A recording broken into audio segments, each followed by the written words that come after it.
Assalamu alaikum, chers frères et sœurs. Le peuple maudit de Israël. Une phrase qui semble résonner avec un mystère profond, une notion qui pourrait dérouter ou susciter la curiosité. Pourquoi parler de malédiction, alors que l'histoire d'Israël est généralement associée à celle d'un peuple élu par Dieu? Pourtant, au fil des siècles, des textes anciens aux événements historiques récents, l'idée que le peuple d'Israël aurait pu être maudit a traversé les cultures, les religions et les esprits. Il est crucial de comprendre que ce sujet va bien au-delà des simples récits bibliques. Il s'ancre dans une histoire complexe, où la théologie, les prophéties et les malheurs historiques sont intimement liés. Cette notion de malédiction trouve son écho dans les croyances populaires, mais aussi dans des interprétations religieuses et culturelles, parfois mal comprises. Pourquoi ce sujet mérite-t-il notre attention aujourd'hui? Parce que ce n'est pas simplement un concept historique, mais une idée qui a façonné la perception mondiale d'un peuple tout au long des âges. Pour bien saisir la portée de cette notion, il est indispensable de remonter aux sources historiques et religieuses, de comprendre le contexte dans lequel ces croyances ont émergé, et de démêler les faits des mythes. Le terme de peuple maudit a souvent été utilisé dans divers contextes pour parler du peuple d'Israël, mais que signifie-t-il réellement? Dans la Bible, en particulier dans l'Ancien Testament, les relations entre le peuple hébreu et Dieu sont parfois marquées par des promesses de bénédiction, mais aussi des avertissements de malédiction en cas de désobéissance. Dans le livre du Deutéronome, par exemple, Dieu promet des bénédictions à Israël s'ils obéissent à ses commandements, mais il y a également des malédictions redoutables s'ils s'en écartent. Parmi ces malédictions, on trouve des prophéties qui parlent d'exil, de souffrance et de dispersion à travers le monde. Ces passages ont alimenté des siècles d'interprétations théologiques, renforçant l'idée que certaines périodes de souffrance du peuple juif pourraient être vues comme des châtiments divins. Au-delà de la Bible, l'histoire du peuple d'Israël, marquée par les conquêtes, les destructions, l'exil et les persécutions, a renforcé cette image d'un peuple qui porte un poids historique lourd. Depuis la destruction du premier et du second temple de Jérusalem, en passant par les diasporas forcées, jusqu'aux tragédies plus récentes comme la Shoah, beaucoup ont vu dans ces événements des échos de ces anciennes malédictions bibliques. Mais ces interprétations ne sont pas uniquement religieuses. Elles se sont parfois transformées en idéologie politique et sociale. La perception négative et les stéréotypes autour du peuple juif au cours de l'histoire ont souvent renforcé cette idée de malédiction, parfois utilisée pour justifier des discriminations et des persécutions. La notion de peuple maudit a ainsi été instrumentalisée à travers les siècles. Avant de commencer cette vidéo, n'oubliez pas de liker cette vidéo, car cela nous donne beaucoup de force pour continuer à partager du contenu bénéfique. Et je vous invite à vous abonner à notre chaîne et d'activer la cloche de notification pour rester informé de nos prochaines publications sur la foi islamique. Merci et bonne vidéo. L'objectif de cette vidéo est d'analyser et de comprendre cette idée complexe et souvent mal interprétée de peuple maudit. Quelles en sont les racines historiques, religieuses et sociales? Comment a-t-elle évolué au fil du temps et pourquoi est-elle encore parfois utilisée pour expliquer des événements tragiques dans l'histoire du peuple juif? Alors, restez avec moi jusqu'à la fin pour découvrir cela. Si vous avez des questions ou des commentaires en cours de route, n'hésitez pas à les laisser en bas. J'apprécie beaucoup vos retours. Allons-y. Au cours de cette vidéo, nous allons explorer les textes religieux qui évoquent cette malédiction, en particulier la Bible et d'autres écrits anciens. Revisiter les grandes étapes de l'histoire d'Israël, de l'époque biblique jusqu'à nos jours, pour comprendre comment ces événements ont pu renforcer cette idée dans les esprits. Discuter des interprétations théologiques de ces malédictions et comment elles ont été perçues par différentes religions et cultures à travers le monde. Démystifier cette notion en explorant les aspects symboliques et les récupérations idéologiques qui ont façonné cette image négative. Cette exploration vous permettra de comprendre les tenants et aboutissants de cette idée profondément enracinée dans l'histoire de l'humanité. Il est important de ne pas se laisser emporter par des idées simplistes, mais de creuser la profondeur de ce concept pour en dégager des vérités historiques et spirituelles. Origine d'Israël. L'histoire du peuple israélite débute avec les récits bibliques de la Genèse, où Dieu promet à Abraham, un patriarche hébreu, qu'il deviendra le père d'une grande nation. Cette promesse divine est le point de départ de la formation du peuple d'Israël. Selon la tradition, Abraham, Isaac, son fils, et Jacob, son petit-fils, sont les ancêtres directs de ce peuple, souvent appelés les patriarches. Jacob, après avoir lutté avec un ange, reçoit de Dieu un nouveau nom, Israël, et ses descendants sont appelés les Israélites. Le livre de l'Exode raconte l'histoire de la libération du peuple hébreu de l'esclavage en Égypte sous la direction de Moïse. C'est un moment fondamental dans l'histoire d'Israël, où Dieu scelle une alliance avec les Israélites au mont Sinaï. Dieu y remet les 10 commandements à Moïse, posant ainsi les bases des lois morales et religieuses qui guideront le peuple élu. Cette alliance est une promesse de protection divine en échange de l'obéissance aux lois de Dieu. À partir de là, Israël se constitue progressivement en nation, après la conquête de la terre promise sous Josué. Cette période est marquée par des hauts et des bas, alors que les Israélites tentent de rester fidèles à leur alliance avec Dieu. Toutefois, au fil des siècles, leur histoire est ponctuée d'infidélités religieuses, de guerres et de conquêtes par d'autres puissances, ce qui engendrera l'accomplissement de certaines prophéties de malédiction. Les prophéties et les malédictions. Dans l'Ancien Testament, en particulier dans le Deutéronome, Dieu fait à Israël des promesses de bénédiction conditionnelles à leur fidélité, mais également des avertissements de malédiction en cas de désobéissance. Le chapitre 28 du Deutéronome est l'un des textes clés qui évoquent les conséquences potentielles de l'infidélité. Dieu promet prospérité et paix si le peuple respecte ses commandements, mais des malédictions terribles en cas de rébellion. Les malédictions incluent des catastrophes naturelles, des défaites militaires, des maladies, et finalement, l'exil et la dispersion parmi les nations étrangères. Parmi les prophètes qui ont développé cette idée de malédiction, Ézéchiel et Jérémie sont 2 figures centrales. Ézéchiel, actif pendant l'exil babylonien, insiste sur le lien entre l'exil du peuple et leur transgression. Il prophétise que la destruction de Jérusalem et l'exil sont des punitions divines pour l'injustice sociale, l'idolâtrie et l'infidélité religieuse du peuple. Toutefois, il apporte aussi un message d'espoir. Après le châtiment, un retour et une restauration sont possibles si le peuple se repent. Jérémie, qui vécut également durant la chute de Jérusalem en 586 avant Jésus-Christ, avertit constamment le peuple des malheurs à venir s'il ne se détourne pas de l'idolâtrie et des injustices. Il prophétise la destruction imminente du temple de Jérusalem et l'exil des Judéens en Babylonie. Dans Jérémie 25, il annonce que cette période d'exil durera 70 ans, après quoi Dieu permettra leur retour. Ces prophéties sont souvent vues comme des annonces de malédiction qui pèsent sur Israël en raison de son infidélité à l'alliance. Cependant, elles sont également porteuses d'un espoir de rédemption, promettant que si le peuple retourne à Dieu, il retrouvera sa place privilégiée. Une autre dimension importante des malédictions dans l'Ancien Testament concerne le temple de Jérusalem. La destruction du premier temple par les Babyloniens en 586 avant Jésus-Christ, puis la destruction du second temple par les Romains en 70 après Jésus-Christ, sont vus comme des châtiments pour la désobéissance du peuple. Ces événements ont renforcé l'idée d'un peuple souffrant sous le poids de la malédiction divine.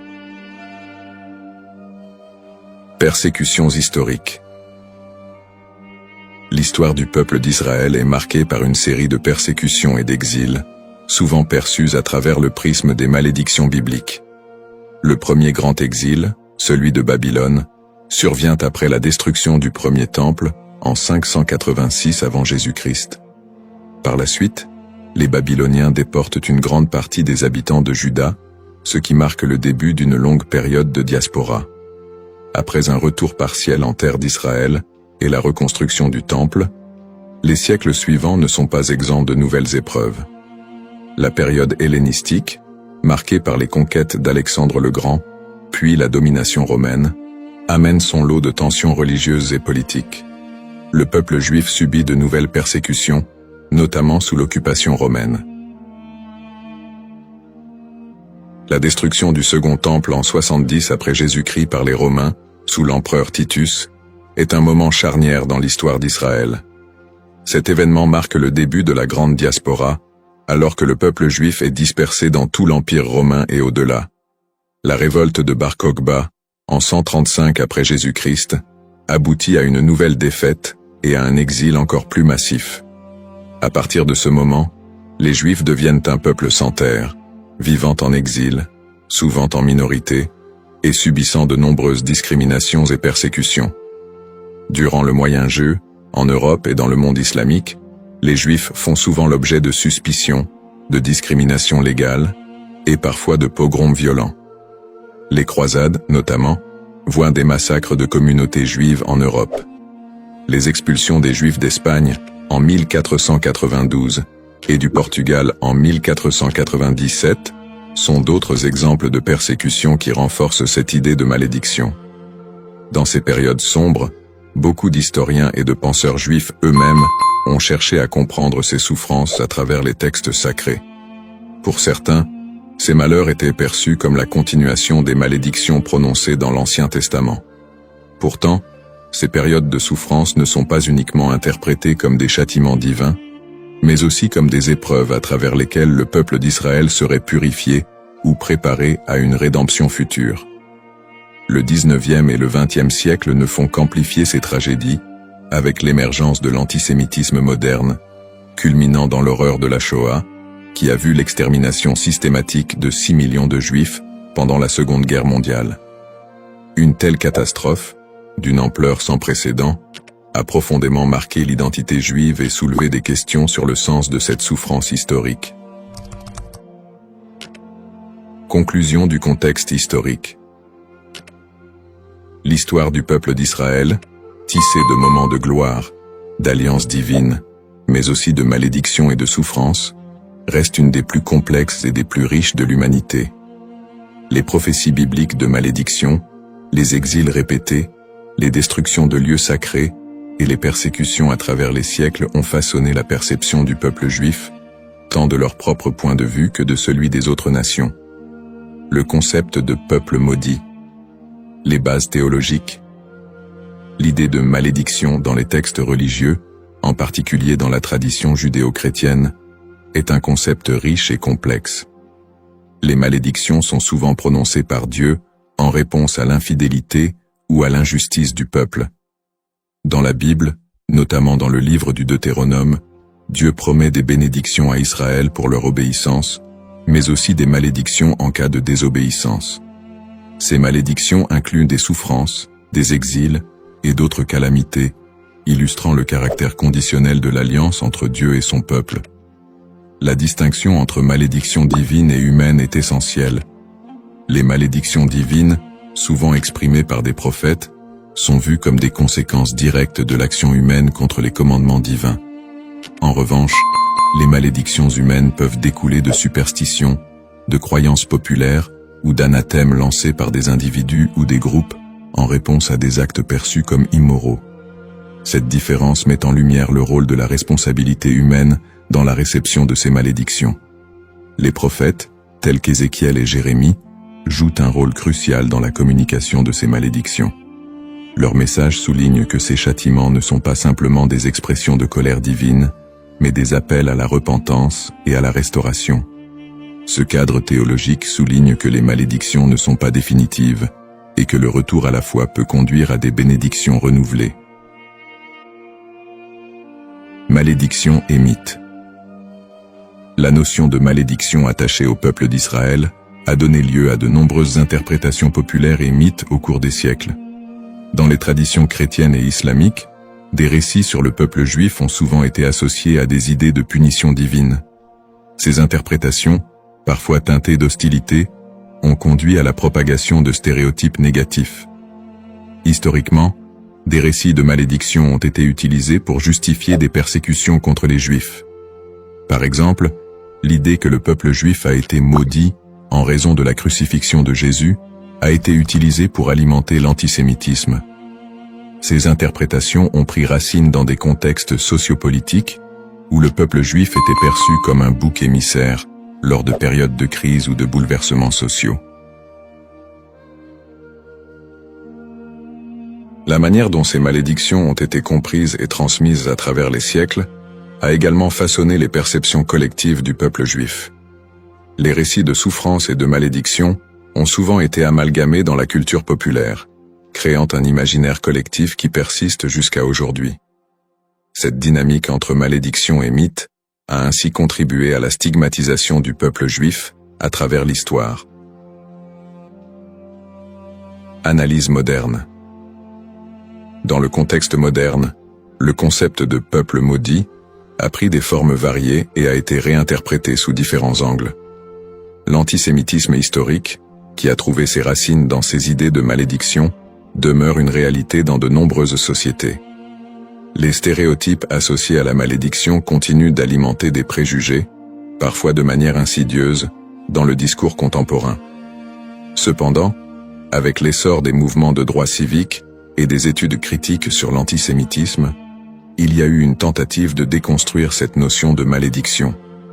Des intellectuels et des théologiens contemporains cherchent à recontextualiser les récits bibliques en mettant en avant le message de rédemption et de justice qui les sous-tend. L'idée que les souffrances du peuple juif sont uniquement le résultat de la malédiction divine est de plus en plus contestée, au profit d'une approche qui valorise la résilience et l'identité culturelle du peuple juif. De plus, dans le cadre des dialogues interreligieux, il est crucial de dépasser les interprétations qui associent la souffrance à une malédiction éternelle. Les traditions religieuses sont de plus en plus appelées à collaborer pour combattre les préjugés et promouvoir la compréhension mutuelle. Dans ce contexte, le concept de malédiction est réévalué, non pas comme une fatalité, mais comme une occasion de réflexion sur les injustices sociales et historiques. En somme, le concept de peuple maudit est profondément ancré dans l'histoire religieuse et culturelle. Il invite à une réflexion sur la manière dont les textes sacrés et les croyances ont été interprétés à travers les âges, souvent avec des conséquences tragiques. L'exploration de ce thème permet non seulement de mieux comprendre les défis historiques du peuple juif, mais aussi de s'engager dans un dialogue constructif sur les identités et les histoires partagées dans le monde contemporain. La diaspora et les épreuves du peuple juif vit en diaspora. La diaspora juive, qui a débuté avec l'exil babylonien au VIe siècle avant J.C., a été marquée par une série de défis sans précédent. Une fois dispersé à travers le monde, le peuple juif a dû naviguer dans des environnements souvent hostiles. Les communautés juives ont fait face à des persécutions, à des migrations forcées et à la ghettoisation, qui ont toutes contribué à forger leur identité collective. Dans de nombreux pays, les Juifs étaient considérés comme des étrangers, souvent sujets à la méfiance et à la stigmatisation. Dans l'Europe médiévale, par exemple, ils étaient fréquemment accusés de diverses calamités, comme la peste noire, et ont été victimes de violences antisémites. Les Juifs étaient souvent contraints de vivre dans des quartiers séparés, appelés ghettos, où leur liberté était limitée. Cette ghettoisation a servi à isoler les communautés juives, créant un environnement d'exclusion qui a renforcé les stéréotypes négatifs. Les migrations forcées ont également eu un impact considérable sur la vie juive en diaspora. Des expulsions massives, comme celle des Juifs d'Espagne en 1492, ont conduit à une dispersion rapide vers des régions comme l'Empire ottoman, le nord de l'Afrique et plus tard les Amériques. Ces déplacements ont souvent été motivés par des conditions de vie insupportables et des menaces physiques, mais ils ont également permis aux Juifs de préserver et d'adapter leur culture dans de nouveaux contextes. Malgré ces défis, les communautés juives ont réussi à maintenir leurs traditions et à s'adapter aux réalités locales. Elles ont développé des réseaux de solidarité, créant des institutions éducatives et religieuses pour assurer la transmission de leur héritage culturel et spirituel. Cette résilience face à l'adversité est une caractéristique marquante de l'expérience juive en diaspora. Les pogroms et l'Holocauste. Les pogroms, qui ont commencé en Europe à partir du IXe siècle, illustrent la violence persistante à laquelle les Juifs ont été confrontés. Ces émeutes violentes, souvent encouragées par des autorités locales, ont mené à des massacres, à des pillages et à des destructions de synagogues. Un des pogroms les plus connus est celui de Kitchinev en 1903, qui a entraîné la mort de dizaines de Juifs et laissé des centaines d'autres blessés. Le XXe siècle a vu la tragédie de l'Holocauste, un génocide qui a coûté la vie à 6 millions de Juifs pendant la Seconde Guerre mondiale. Les nazis ont systématiquement exterminé les Juifs européens, mettant en place des camps de concentration et d'extermination.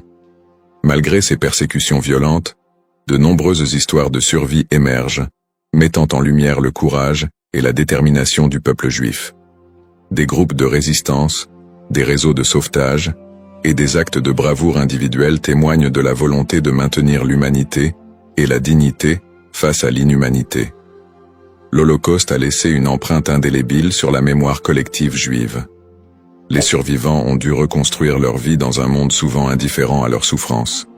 Cette tragédie a également catalysé des mouvements politiques qui ont conduit à la création de l'État d'Israël en 1948, un point tournant dans l'histoire juive moderne.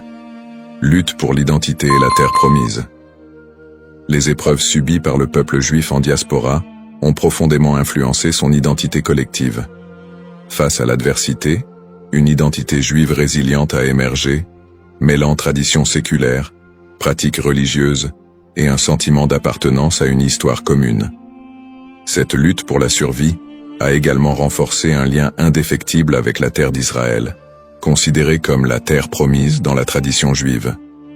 Ce lien a été ravivé tout au long de l'histoire, notamment lors des mouvements sionistes du XIXe et du XXe siècle, qui ont cherché à établir un foyer national juif en Palestine.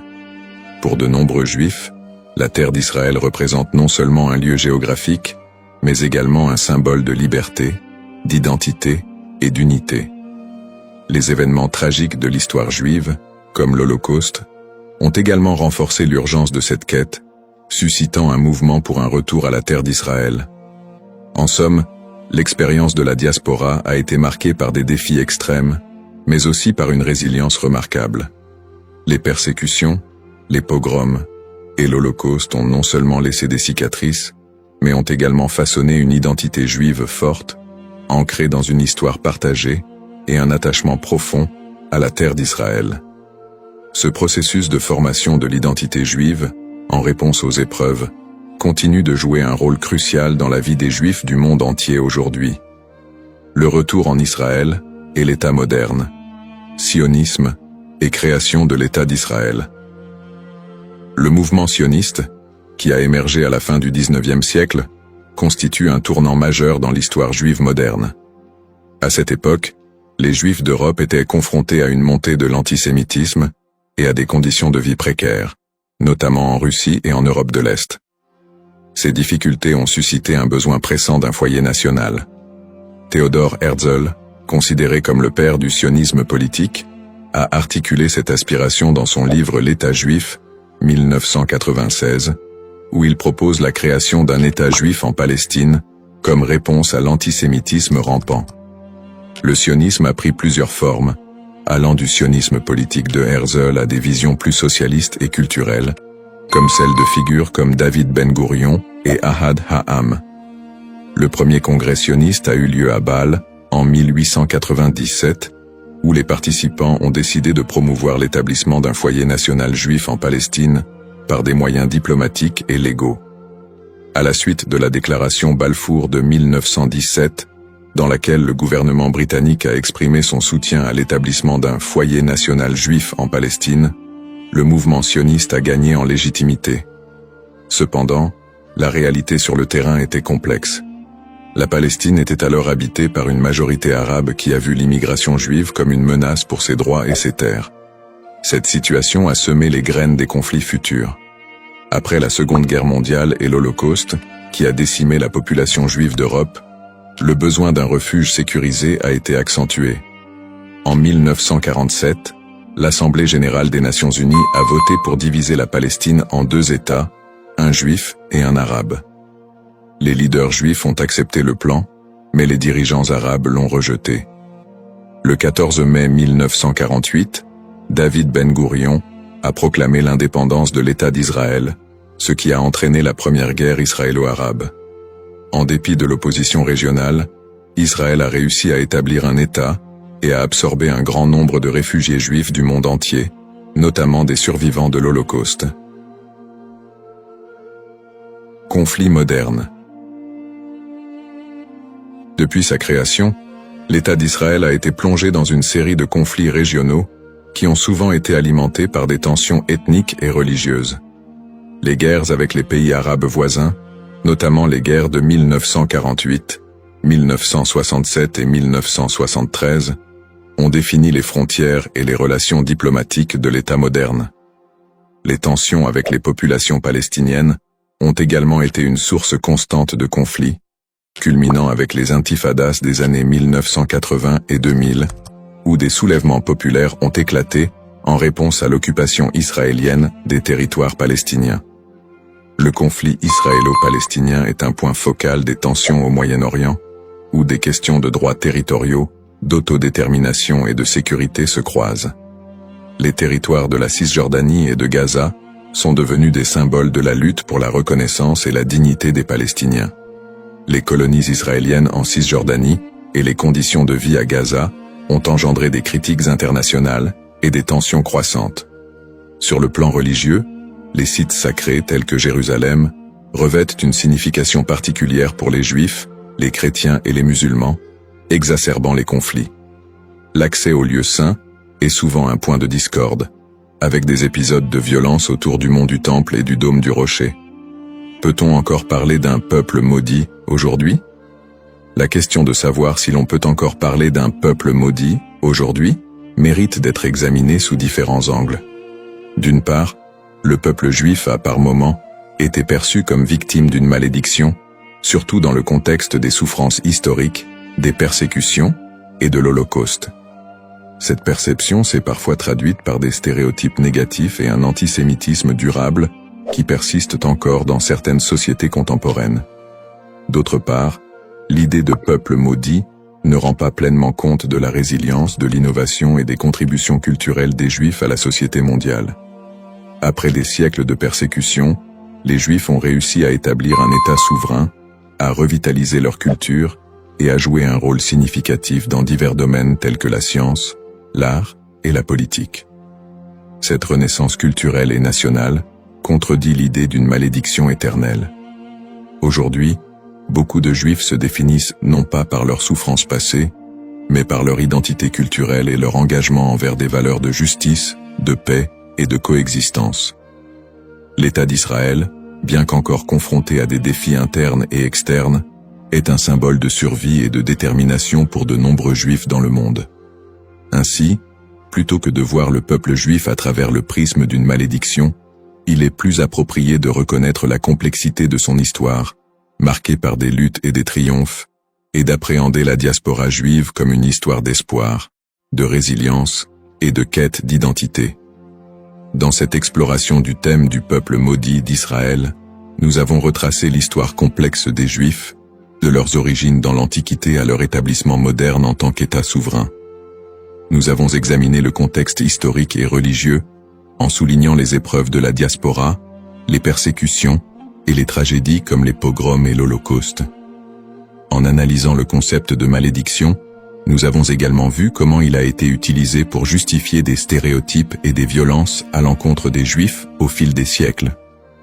Nous avons ensuite discuté du mouvement sioniste qui a mené à la création de l'État d'Israël en 1948, ainsi que des conflits régionaux qui en ont découlé, notamment avec les populations palestiniennes. Ces tensions, alimentées par des enjeux historiques, ethniques et religieux, continuent de façonner la réalité actuelle du pays. En réfléchissant à l'évolution du terme « maudit », il est crucial de reconnaître qu'il a souvent été employé de manière péjorative pour désigner le peuple juif et justifier des injustices. Cependant, au fil du temps, cette notion a été déconstruite. De nos jours, parler de peuple maudit ne rend plus compte de la diversité et de la résilience des communautés juives. Au contraire, il est essentiel de voir le peuple juif comme porteur d'une riche culture, d'une identité dynamique et d'une volonté indéfectible de vivre et de prospérer, malgré les défis historiques. Pour conclure, j'invite chacun d'entre vous à approfondir ce sujet fascinant et complexe. Prenez le temps d'explorer les multiples facettes de l'histoire juive, d'écouter des voix variées et de réévaluer vos propres perceptions sur le peuple juif et son héritage. En favorisant la compréhension et l'empathie, nous pouvons tous contribuer à un dialogue constructif qui transcende les stéréotypes et promeut la paix et la coexistence. Le parcours historique du peuple juif est une leçon pour tous sur la résilience, l'identité et la quête de justice. Assalamu alaikum wa rahmatullahi wa barakatuh, chers frères et sœurs. Bienvenue sur notre chaîne, Parole d'Allah. Aujourd'hui, nous plongeons dans l'un des moments les plus spirituels de l'année, le mois de Ramadan. Ce mois béni, où les portes du paradis s'ouvrent et celles de l'enfer se ferment, est un moment de purification de l'âme et de rapprochement avec notre Créateur. Le Ramadan est une période durant laquelle notre lien avec Allah se renforce par la prière, le jeûne et surtout l'invocation, doua. Chaque prière et chaque doua prononcée en ce mois possède une force et une bénédiction particulière. Dans cette vidéo, nous allons explorer un doua spécifique, puissant et significatif que vous pouvez réciter pendant ce mois sacré. Nous verrons comment cette invocation peut transformer nos vies et nous rapprocher davantage de la miséricorde d'Allah. Avant de commencer cette vidéo, n'oubliez pas de liker cette vidéo, car cela nous donne beaucoup de force pour continuer à partager du contenu bénéfique. Et je vous invite à vous abonner à notre chaîne et d'activer la cloche de notification pour rester informé de nos prochaines publications sur la foi islamique. Partagez-la avec vos proches et laissez un commentaire pour me dire ce que vous en pensez. Merci et bonne vidéo. L'importance du doua dans le mois de Ramadan. Le mois de Ramadan est une période inégalée dans l'année où Allah accorde une miséricorde et une bénédiction infinie à ceux qui s'y consacrent pleinement. Parmi les plus grandes bénédictions de ce mois figure l'importance du doua. En effet, le prophète Muhammad, paix et bénédiction sur lui, a dit « Il y a 3 personnes dont l'invocation n'est jamais rejetée. Celui qui jeûne jusqu'à ce qu'il rompe son jeûne, le juste dirigeant, et celui qui fait doua pour son frère en son absence. » Tirmidhi. Ce hadith montre clairement que pendant le Ramadan, les invocations sont particulièrement efficaces et puissantes. Le mois de Ramadan est un moment unique où les portes du ciel sont largement ouvertes et où Allah écoute plus attentivement les prières de ses serviteurs. C'est un mois de pardon et de miséricorde, une occasion en or pour demander à Allah ce que l'on désire, que ce soit la purification de l'âme, la guérison ou la bénédiction dans nos vies. Le prophète Muhammad, paix et bénédiction sur lui, nous a également enseigné que, quand le Ramadan commence, les portes du paradis s'ouvrent, les portes de l'enfer se ferment et les démons sont enchaînés. Sahih al-Bukhari. Cela témoigne de l'atmosphère spirituelle particulièrement propice pour faire des douas pendant ce mois. Le mois de Ramadan est aussi l'occasion de vivre des événements spirituels d'une importance capitale, notamment la nuit du destin, Laylat al-Qadr. Cette nuit, qui se trouve dans les 10 derniers jours de Ramadan, est mieux que 1000 mois. Le Coran dit « La nuit du destin est meilleure que 1000 mois ». Surat al-Qadr, 97, 3. Pendant cette nuit, les anges descendent sur la terre et les prières sont exaucées. C'est donc le moment idéal pour faire des douas, car Allah, dans sa grandeur et sa miséricorde infinie, accorde une attention toute particulière à ses serviteurs en cette période. C'est un mois où chaque prière devient une opportunité d'obtenir des bénédictions et des réponses divines. Le doua est un acte d'humilité et de soumission totale à Allah, et pendant le mois de Ramadan, cet acte est particulièrement favorisé. Nous devons saisir cette occasion pour purifier nos cœurs, solliciter le pardon d'Allah et demander des bénédictions pour nous-mêmes, nos proches, et même pour l'ensemble de la communauté musulmane. Le doua du Ramadan, signification et puissance. Le doua est un acte de soumission et de demande auprès d'Allah, et pendant le mois de Ramadan, cet acte prend une dimension particulière. Le mois de Ramadan est une période de purification spirituelle où chaque prière et chaque invocation est une occasion d'obtenir la miséricorde divine. Dans ce contexte, certains douas ont une puissance et une signification profonde, et parmi ceux-ci, il existe un doua spécifique recommandé pour ce mois béni. Le doua pour la rédemption et le pardon. Le doua pour la rédemption et le pardon. Un des douas les plus recommandés pendant le mois de Ramadan est le doua pour demander le pardon et la miséricorde d'Allah. Il s'agit de l'invocation suivante, souvent récitée durant ce mois sacré. Allahumma innaka afu, tuhibbul afu, fa'af anni. Allahumma innaka afuwun tuhibbu al-afwa fa'fu anni. Oh Allah, tu es pardonnant, tu aimes le pardon, alors pardonne-moi. Hadith rapporté par Al-Tirmidhi. Ce doua est une invocation très puissante et profonde. Elle est recommandée de manière spéciale durant les dernières nuits de Ramadan, notamment durant la nuit du destin, Laylat al-Qadr, lorsque les bénédictions et les bénédictions divines sont multipliées. Le doua exprime l'humilité et le besoin absolu de la miséricorde d'Allah. Signification des mots et impact spirituel. Chaque mot de ce doua est riche en signification et en implications spirituelles. Voici une explication détaillée de ces éléments clés. Allahumma innaka. Ce mot commence l'invocation par le nom d'Allah, une manière de se rappeler qu'Allah est celui vers qui toute demande doit être adressée.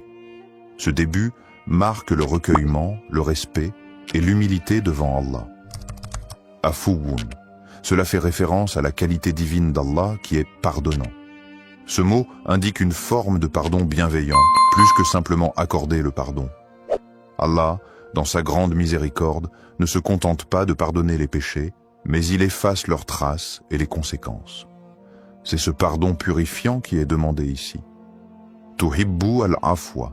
Cette phrase signifie que tu aimes le pardon. Cela nous rappelle que le pardon est une qualité précieuse dans l'islam. Et Allah non seulement pardonne, mais il aime pardonner à ses serviteurs qui se repentent sincèrement. Il est la source de tout pardon et aime purifier ceux qui se tournent vers lui avec un cœur sincère. Fa'fu anni. Ici, on demande directement à Allah de pardonner nos fautes. Le mot fa'fu est plus que le simple pardon. Il implique l'effacement total des péchés et des erreurs, une grâce qui est renouvelée chaque jour pendant le mois de Ramadan. Cette invocation, d'une simplicité apparente, est profondément spirituelle. Elle illustre parfaitement l'âme du Ramadan, qui est un mois de purification, de repentance et de réconciliation avec Allah. Le doua fait appel à la miséricorde d'Allah, à sa volonté de pardonner et à sa bienveillance infinie. Il invite les croyants à se tourner vers Allah avec une foi totale, en reconnaissant leurs faiblesses et en demandant une purification divine. Connexion à la miséricorde divine. Le mois de Ramadan est le mois où la miséricorde divine atteint son paroxysme. En demandant pardon, le croyant ne fait pas qu'accepter la rédemption de ses péchés, mais aussi il s'engage dans un processus de purification de l'âme. Allah nous enseigne dans le Coran que sa miséricorde couvre toutes choses, et cette miséricorde est particulièrement active pendant le mois de Ramadan. Le prophète Muhammad, paix et bénédiction sur lui, a dit « Celui qui jeûne pendant le mois de Ramadan avec foi et espérant la récompense d'Allah, ses péchés passés lui seront pardonnés. » Sahih al-Bukhari. Le doua pour le pardon est une clé pour accéder à cette miséricorde. Ce mois de Ramadan est, pour chaque musulman, une occasion de se libérer des chaînes de ses péchés, de se purifier et de se rapprocher de la clémence infinie d'Allah. La répétition de ce doua crée une connexion constante avec la miséricorde divine et rappelle aux croyants qu'Allah est toujours prêt à pardonner ceux qui reviennent vers lui avec sincérité. Bénédictions liées à l'écoute de ce doua. Les bénédictions de ce doua sont innombrables. Lorsque nous récitons cette invocation, nous sollicitons le pardon d'Allah et en retour, Allah nous accorde plusieurs bénédictions spirituelles. le pardon des péchés. Comme mentionné précédemment, réciter ce doigt avec foi et sincérité efface nos péchés, même les plus grands.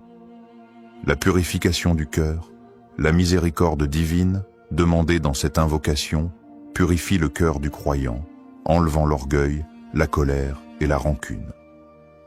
La proximité d'Allah. En demandant pardon à Allah, nous établissons un lien plus intime avec lui. Le doigt nous rappelle que nous sommes toujours dépendants de sa miséricorde et que notre relation avec lui est celle d'un serviteur humble. Les bénédictions dans la vie. Le pardon d'Allah pendant le Ramadan se traduit également par des bénédictions dans notre vie quotidienne. Ces bénédictions peuvent se manifester sous forme de paix intérieure, de prospérité spirituelle et matérielle, et d'un sentiment général de bien-être.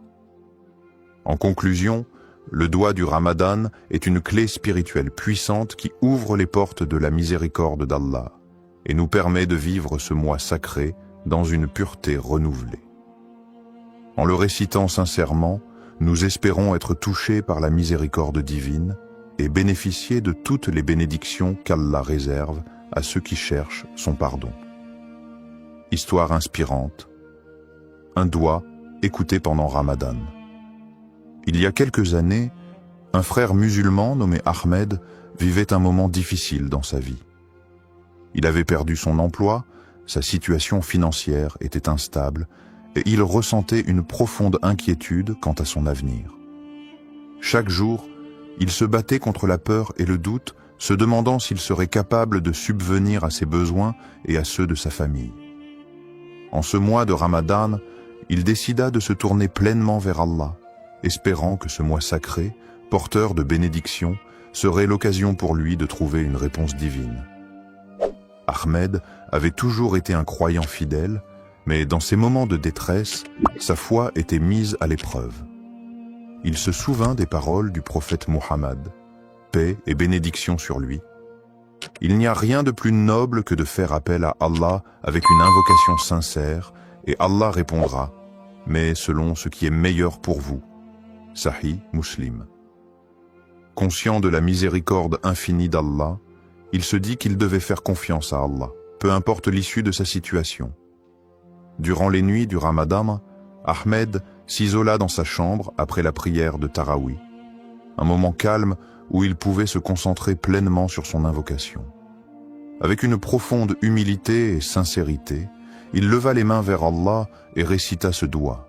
Allahumma inni abduk wa ibnu abdik wa ibnu ummatik, nasiyati biyadik, maadin fi hukmik, adlu fi qada'uk, asalika bikulli ismin huwa lak, سميت به نفسك أو أنزلته في كتابك أو علمته أحدا من خلقك أو استأثرت به في علم الغيب عندك أن تجعل القرآن ربيع قلبي ونور صدري وجلاء حزني وذهاب همي اللهم إني عبدك وابن عبدك وابن آمتك ناسيتي بيدك معذ في حكمك عدل في قضائك أسألك بكل اسم هو لك سميته به نفسك أو أنزلته في كتابك أو علمته أحدا من خلقك أو استأثرت به في علم الغيب عندك أن تجعل القرآن رب قلب ونور صدر وجلاء حزن وذهب همع. Ô Allah, je suis ton serviteur, fils de ton serviteur et fils de ta servante. Mon destin est entre tes mains et tout ce que tu ordonnes est juste et équitable. Je te demande, par tous les noms qui t'appartiennent, que tu as révélé dans ton livre ou enseigné à l'un de tes créatures, ou gardé dans le secret de ton savoir divin, que le Coran devienne le printemps de mon cœur, la lumière de ma poitrine, la guérison de ma tristesse et la disparition de mon souci. Cette invocation, exprimant une demande de guérison spirituelle, de paix intérieure et de bénédiction dans la vie d'Ahmed, marqua un tournant dans son Ramadan. Il répéta ce doigt avec une foi inébranlable, se rappelant que Ramadan est le mois où les portes de la miséricorde d'Allah sont largement ouvertes. Chaque mot de l'invocation résonnait profondément dans son cœur, et il ressentait une connexion spéciale avec Allah pendant ces moments de solitude. Les jours passaient, et bien que la situation extérieure d'Ahmed ne changeait pas immédiatement, il ressentait une paix intérieure qu'il n'avait pas connue depuis longtemps. Il continuait à faire des douas, mais ce sentiment de tranquillité le guidait dans ses prières et ses supplications. Un soir, après une prière de Taraweeh particulièrement émotive, il reçut un appel inattendu. C'était un ancien collègue qui lui proposait une opportunité de travail, une offre bien plus avantageuse que celle qu'il avait perdue. Non seulement cette offre répondait à ses besoins matériels, mais elle offrait également une chance de croître et de se rapprocher de ses valeurs spirituelles. Cela lui rappela instantanément le hadith du prophète Muhammad, paix et bénédiction sur lui. Quand Allah aime un serviteur, il l'éprouve. Sahih al-Bukhari. Il se rendit compte que cet emploi n'était pas simplement une solution à ses soucis, mais aussi une forme de réponse divine à ses supplications. Au-delà de l'aspect matériel, Ahmed ressentait dans son cœur une profonde gratitude envers Allah. Il se rappela que, bien que sa demande n'ait pas été exaucée immédiatement dans la forme qu'il avait anticipée, la réponse de Dieu était parfaite. Allah avait agi selon ce qui était le meilleur pour lui, non seulement en lui offrant une réponse à ses besoins, mais aussi en renforçant sa foi, en lui enseignant la patience, et en lui montrant que la miséricorde divine se manifeste de manière subtile et inouïe. Cette expérience marqua un tournant spirituel dans la vie d'Ahmed. Il comprit que chaque doua, même si la réponse n'est pas immédiate ou n'est pas conforme à nos attentes, est écoutée par Allah. Parfois, la réponse vient sous une forme différente de ce que nous imaginons, mais elle est toujours en accord avec ce qui est le mieux pour nous. Ce Ramadan, il apprit à se remettre complètement entre les mains d'Allah, à faire confiance à son plan, et à voir chaque épreuve comme une occasion d'approfondir sa foi. L'histoire d'Ahmed nous rappelle que chaque doua, pendant Ramadan, est un acte de foi, une forme de soumission à Allah. Parfois, les bénédictions ne sont pas visibles tout de suite, mais elles sont toujours présentes, enveloppées dans la sagesse et la miséricorde d'Allah. Les conditions du doua acceptées, ce qu'Allah attend de nous dans le mois béni de Ramadan et tout au long de l'année, les invocations, douas, sont une occasion précieuse pour les croyants de se rapprocher d'Allah et de solliciter ses bénédictions. Toutefois, pour que notre doua soit accepté, il y a des conditions que nous devons remplir, des comportements que nous devons adopter. Allah, dans sa miséricorde infinie, répond à nos prières, mais cette réponse dépend souvent de la sincérité de notre cœur et de notre engagement envers lui. Première, la sincérité dans la prière et la pureté d'intention. La première condition pour qu'un doua soit accepté est la sincérité du cœur. Lorsque nous élevons nos mains en supplication, nous devons nous assurer que notre demande vient d'un cœur pur, exempt de toute hypocrisie. Le prophète Muhammad, paix et bénédiction sur lui, a dit « Lorsque vous invoquez Allah, invoquez-le avec un cœur pur. » Sunan at-Tirmidhi. Il est crucial que notre intention soit claire et que nous ne cherchions pas à obtenir des bénéfices mondains par nos prières, mais bien à chercher le plaisir d'Allah. Cette sincérité dans la prière renforce notre relation avec Allah, car c'est un acte d'adoration qui doit être fait uniquement pour lui. 2. Le rôle du tawakkul, la confiance en Allah, et la persévérance dans les invocations. Une autre condition essentielle pour que nos doua soient acceptés est le tawakkul, c'est-à-dire la confiance totale en Allah après avoir fait tous les efforts nécessaires. Il est important de se rappeler que, même si nous faisons des supplications, cela ne signifie pas que la réponse viendra instantanément ou selon nos attentes. Le tawakkul nous enseigne que nous devons faire confiance à la sagesse divine d'Allah, sachant qu'il sait ce qui est le mieux pour nous, même lorsque nous ne comprenons pas immédiatement le sens de sa réponse.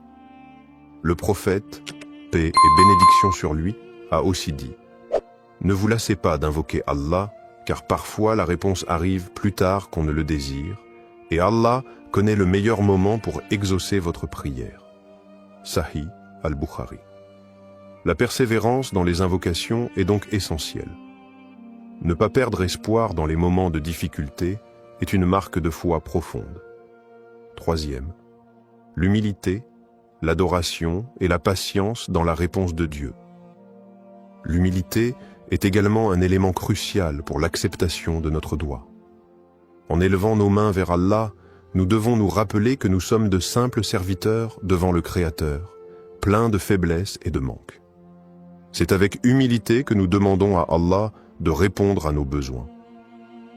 L'adoration sincère d'Allah et le fait de se soumettre pleinement à sa volonté sont des moyens pour que nos invocations soient exaucées. De plus, il faut être patient face à la réponse d'Allah, qu'elle soit immédiate ou non. Parfois, la réponse divine peut ne pas arriver dans la forme que nous attendions, ou elle peut être retardée pour des raisons que nous ne comprenons pas. Le prophète Muhammad, paix et bénédiction sur lui, nous enseigne que la patience dans l'attente de la réponse d'Allah fait partie intégrante du processus. Allah nous dit dans le Coran, « Et ton Seigneur dit, invoquez-moi, je vous répondrai. » Sourate Ghafir 40-60. Mais cette réponse peut arriver de manière différente, sous forme de bénédiction, de protection ou de tests qui renforcent notre foi. En conclusion, pour qu'un doua soit accepté, nous devons répondre à ces conditions essentielles, la sincérité de l'intention, la confiance totale en Allah, tawakkul, la persévérance dans les invocations, l'humilité dans notre supplication et la patience face à la réponse de Dieu. En agissant selon ces principes, nous cultivons une relation spirituelle profonde avec notre Créateur, et nos doigts sont davantage susceptibles d'être exaucés. Mais au-delà de l'exaucement immédiat, nous devons toujours garder à l'esprit que chaque réponse d'Allah est parfaite et qu'elle vient dans le meilleur des moments et selon sa sagesse infinie. Le doua comme moyen de purification spirituelle. Le mois de Ramadan n'est pas seulement une période de jeûne et d'abstinence, mais également un moment sacré de purification spirituelle. C'est une occasion unique pour les croyants de se rapprocher d'Allah, de purifier leur âme et de renforcer leur foi. Parmi les moyens les plus puissants pour accomplir cette purification, il y a le doua ou l'invocation. Le doua pendant Ramadan ne sert pas seulement à demander de l'aide ou des bénédictions, mais il joue un rôle essentiel dans le processus de purification du cœur et de l'âme. Premier, le doua comme outil de purification du cœur. Lorsqu'un croyant fait un doua, il se tourne vers Allah avec sincérité et humilité, cherchant sa miséricorde et son pardon. Cet acte d'invocation permet de purifier le cœur en le débarrassant de tout orgueil, de tout mal et de toute négativité. Le prophète Muhammad, paix et bénédiction sur lui, a dit « Il n'y a rien de plus purifiant pour le cœur que de se rappeler d'Allah. » Sahih Muslim. Ainsi, chaque doua est une occasion de purifier son cœur en se souvenant constamment de la grandeur et de la miséricorde d'Allah. Le doua permet également de renforcer la relation intime avec Allah. En invoquant Allah, on reconnaît sa dépendance totale envers lui, ce qui éveille un sentiment profond de soumission et de gratitude. Ce processus aide à purifier le cœur des distractions mondaines et à focaliser notre attention sur ce qui est véritablement important dans la vie, l'adoration d'Allah. 2. L'aspect de repentance et d'auto-amélioration pendant le Ramadan. Le mois de Ramadan est le mois de la purification spirituelle par excellence. C'est un moment où les portes du pardon sont largement ouvertes et où chaque croyant a l'opportunité de se purifier par la repentance, tauba, et de demander pardon à Allah pour ses péchés passés. Le doua joue un rôle clé dans ce processus de repentance. En demandant pardon avec sincérité, le croyant se purifie de ses fautes et rétablit une connexion plus forte avec Allah. Le prophète Muhammad, paix et bénédiction sur lui, a dit « Quiconque demande pardon pendant le Ramadan, Allah lui pardonne. » Sunan al-Tirmidhi. Cette promesse divine est un rappel puissant de la miséricorde d'Allah. Lors de nos invocations, il est important de nous repentir sincèrement de nos péchés et de demander à Allah de purifier notre cœur et notre âme. Le doua devient ainsi un acte de purification, non seulement de nos actions passées, mais aussi un moyen d'améliorer notre caractère et d'aller vers une version meilleure de nous-mêmes. Troisième, le doigt comme moyen de purification spirituelle profonde. Le doigt n'est pas seulement une demande d'aide, mais il est aussi une méthode pour nous purifier en tant qu'individus. C'est une manière d'implorer Allah de nous guider sur le droit chemin, d'effacer les imperfections de notre âme et de nous accorder la paix intérieure. Chaque invocation nous aide à nous détacher des préoccupations matérielles et à renforcer notre connexion avec Allah. Le Coran nous rappelle l'importance de la purification du cœur et de l'âme, notamment dans le verset suivant. Le jour où ni les biens ni les enfants ne profiteront, sauf celui qui viendra à Allah avec un cœur pur. Sourate Ash-Shu'ara, 26, 88 à 89. Ce verset souligne la nécessité d'avoir un cœur purifié pour mériter la proximité d'Allah et sa récompense. C'est dans le doua que le croyant trouve un moyen puissant de purifier son âme et de se préparer pour l'au-delà. Quatrième, la purification par l'humilité et la sincérité. Un autre aspect du doua pendant Ramadan est l'humilité qu'il induit. En levant les mains vers Allah et en lui demandant ce dont nous avons besoin, nous reconnaissons notre faiblesse et notre dépendance totale envers lui. Cette humilité est un moyen puissant de purifier notre cœur, car elle nous libère de l'orgueil et du sentiment d'autosuffisance qui peut parfois entraver notre spiritualité. Le prophète, paix et bénédiction sur lui, a dit « Celui qui est humble pour Allah, Allah l'élèvera. » Sahih Muslim. En étant sincères et humbles dans notre invocation, nous permettons à Allah de purifier notre cœur et de nous élever spirituellement. Le doigt devient ainsi une forme d'adoration en soi, un acte de soumission à Allah qui nettoie l'âme et éveille une conscience spirituelle plus profonde. C'est à travers cette pratique régulière que nous pouvons espérer purifier nos intentions, notre cœur, et nous rapprocher davantage de notre Créateur. Conclusion, le doigt, pendant le mois de Ramadan, n'est pas simplement un acte de demande, mais une forme de purification spirituelle qui nous aide à nettoyer notre cœur, à nous repentir et à nous améliorer spirituellement. En nous tournant vers Allah avec sincérité, humilité et foi, nous pouvons purifier nos âmes des péchés et des distractions du monde.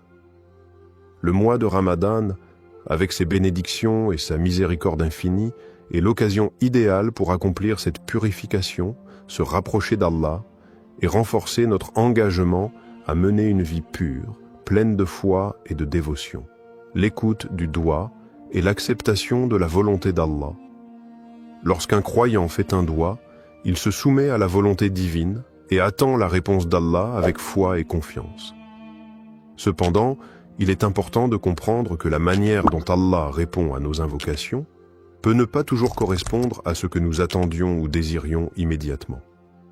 L'acceptation de la volonté d'Allah, même quand la réponse à notre doigt semble différente de ce que nous avons demandé, est un aspect fondamental de la foi musulmane. Cela relève de la conviction profonde que tout ce qu'Allah fait est pour notre bien, même si nous ne comprenons pas toujours les raisons de sa réponse. Premier, croire que toute réponse divine est pour notre bien. Le prophète Muhammad, paix et bénédiction sur lui, a dit « Il se peut que vous détestiez quelque chose alors qu'Allah a placé un grand bien dans cela. » Sourate Al-Baqarah 216. Cette parole nous enseigne que même lorsque la réponse d'Allah semble être un refus ou un retard dans notre demande, cela peut être en réalité un bien pour nous. Allah, dans sa sagesse infinie, connaît ce qui est meilleur pour nous et parfois ce que nous demandons ne correspond pas à ce que nous avons réellement besoin. Il est aussi essentiel de comprendre que la réponse d'Allah peut se manifester de différentes manières, soit par l'exaucement direct de notre demande, soit par un retard dans la réponse pour tester notre patience et notre foi, ou encore en nous épargnant un mal que nous ne voyons pas. Le prophète Muhammad, paix et bénédiction sur lui, a dit « aucun de vos souhaits n'est perdu, il y a toujours une réponse, soit immédiate, soit différée, soit le mal est éloigné de vous. Cette acceptation de la volonté divine est ce qui nous permet de maintenir une relation de confiance et de soumission envers notre Créateur. Deuxième, l'adab du doigt, faire une invocation avec la bonne manière. Il est essentiel d'adopter la bonne manière, adab, lorsqu'on fait un doigt. Cela inclut plusieurs aspects.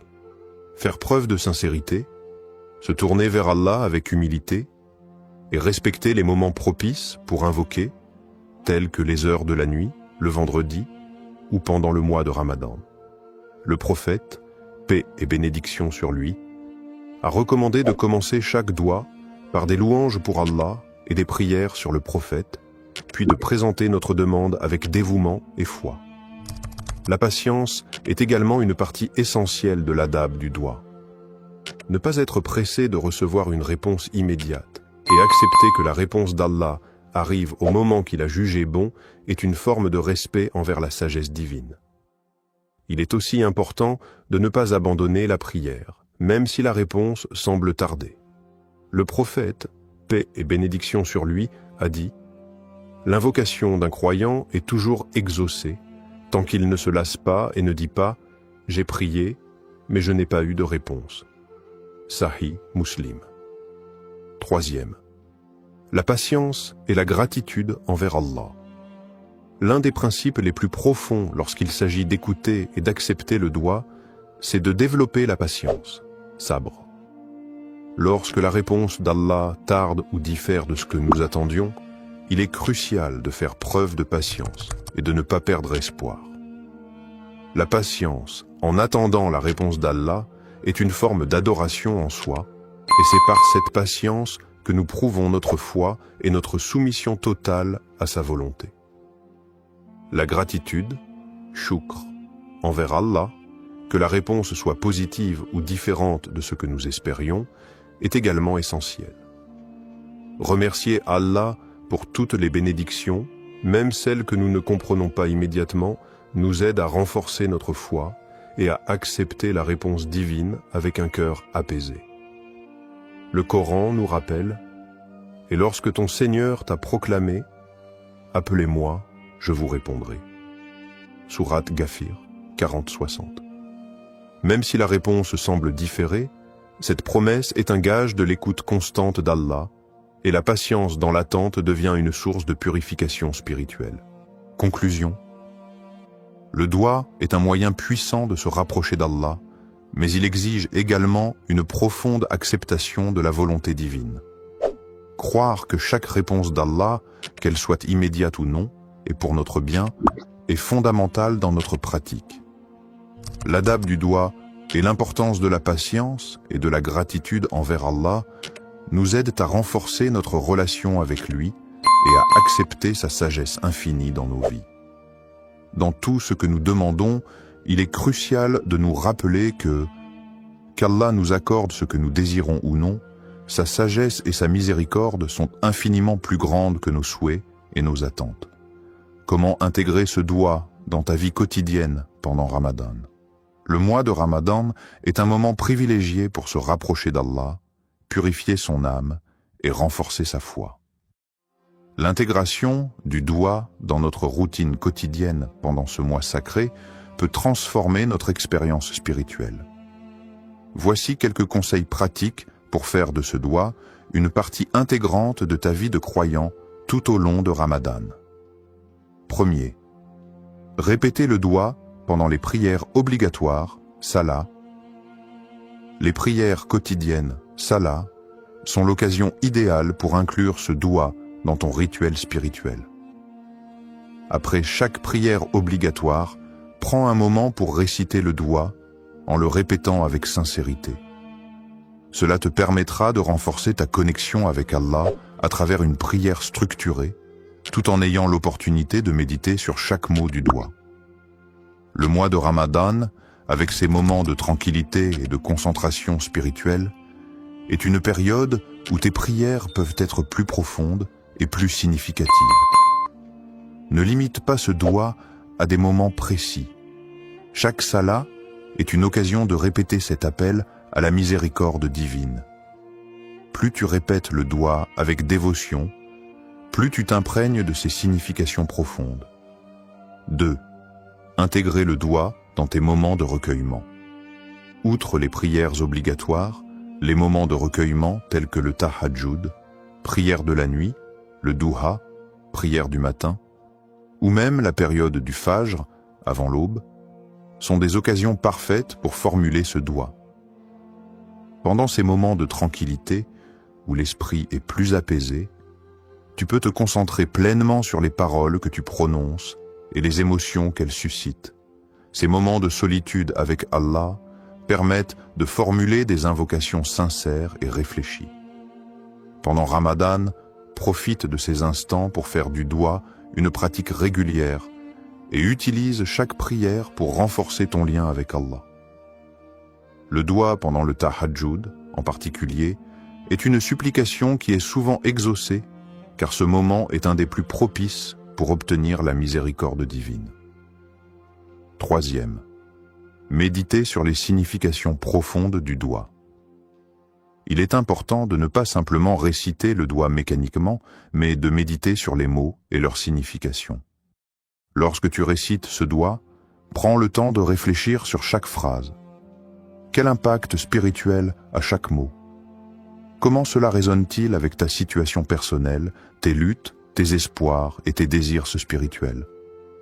Par exemple, en méditant sur les mots de demande de pardon et de miséricorde, tu peux comprendre combien ces qualités d'Allah sont immenses et comment elles affectent ta vie quotidienne. Chaque phrase de ce doigt peut être une opportunité d'introspection. L'important est de ne pas se contenter de la répétition, mais de vivre chaque mot avec une intention claire, ouverte à la guidance d'Allah. 4.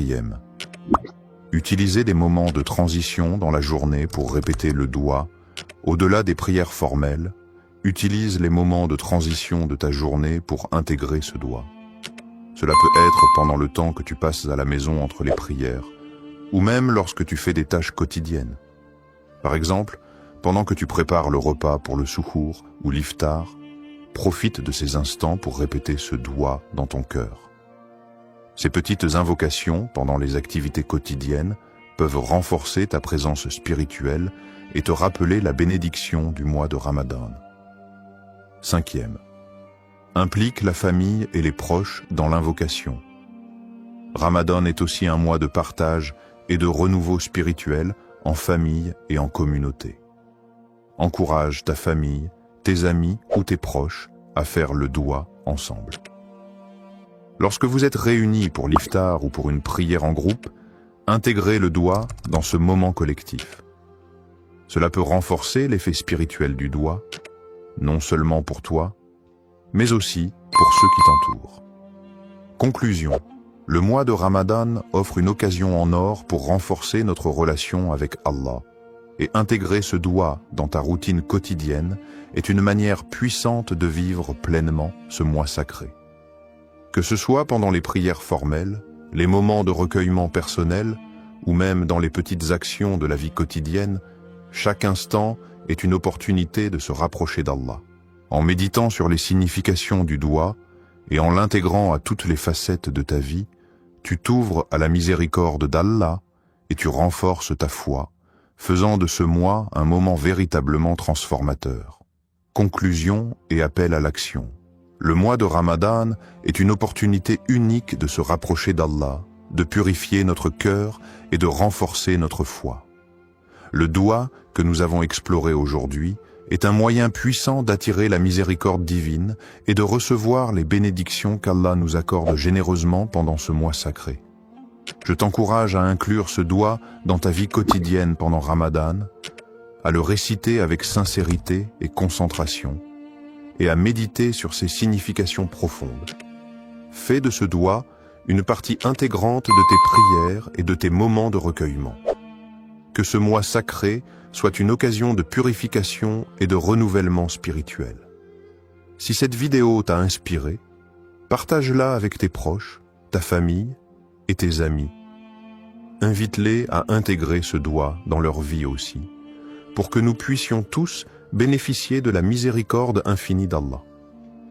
N'oublie pas que, même lorsque nous ne voyons pas immédiatement les résultats, Allah est toujours proche de nous et sa réponse est toujours pour notre bien. Pendant ce mois béni, confie-toi à Allah, persévère dans tes invocations et sois assuré que sa miséricorde englobe tout.